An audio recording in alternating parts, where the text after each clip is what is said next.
Hello dear students, welcoming you to the last video of the first part of Basics of Ethics and Culture.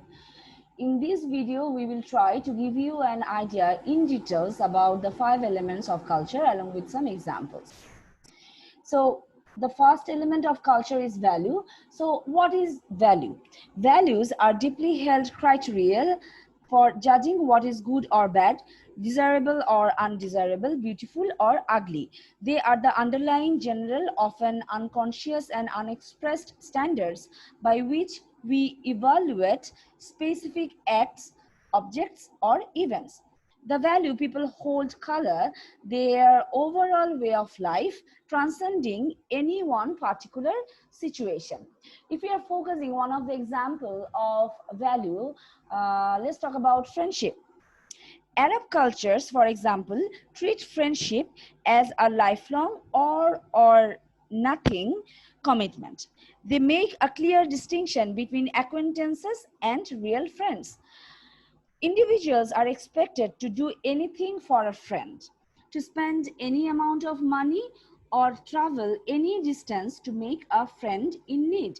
Americans use the term friend to describe everyone from a lifelong intimate to a casual acquaintance.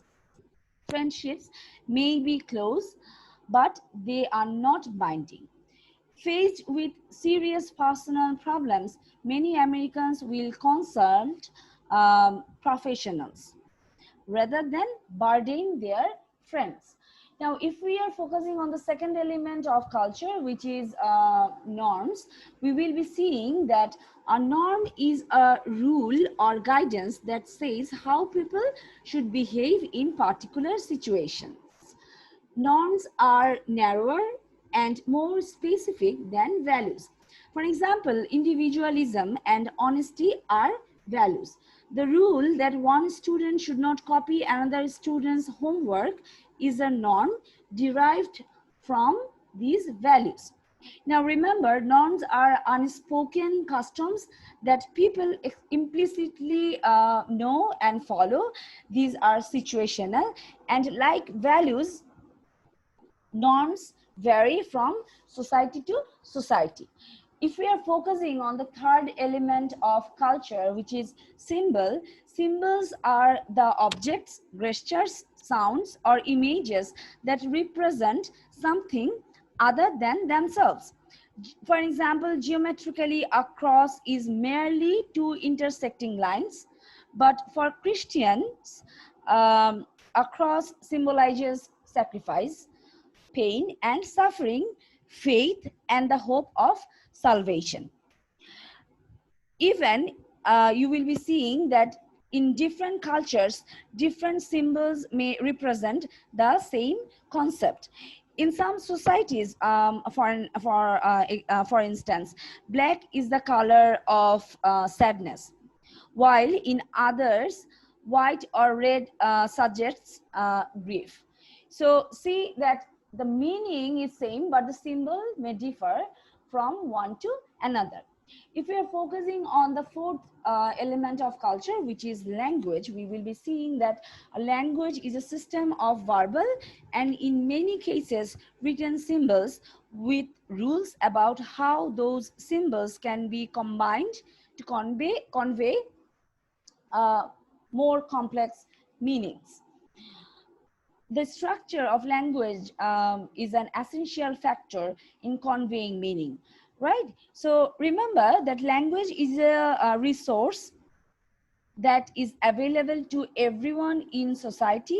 Everyone uses language to communicate, and communication in the same language helps to knit people together. Language is also a source of social power. It not only knits people together, it differentiates among them. Language thus become a social maker, an indicator of who people are, what groups they belong to, how educated they are, and their status in relation to others. If we are focusing on the last element, which is knowledge, we will be seeing that knowledge is the body of facts, beliefs, and practical skills that people accumulate over time. Often we have knowledge about things that we cannot verify for ourselves, but that we accept as truths. And remember, one person's true knowledge may be a source of skepticism to another person. Control over knowledge is a critical source of social power in a modern information society such as ours.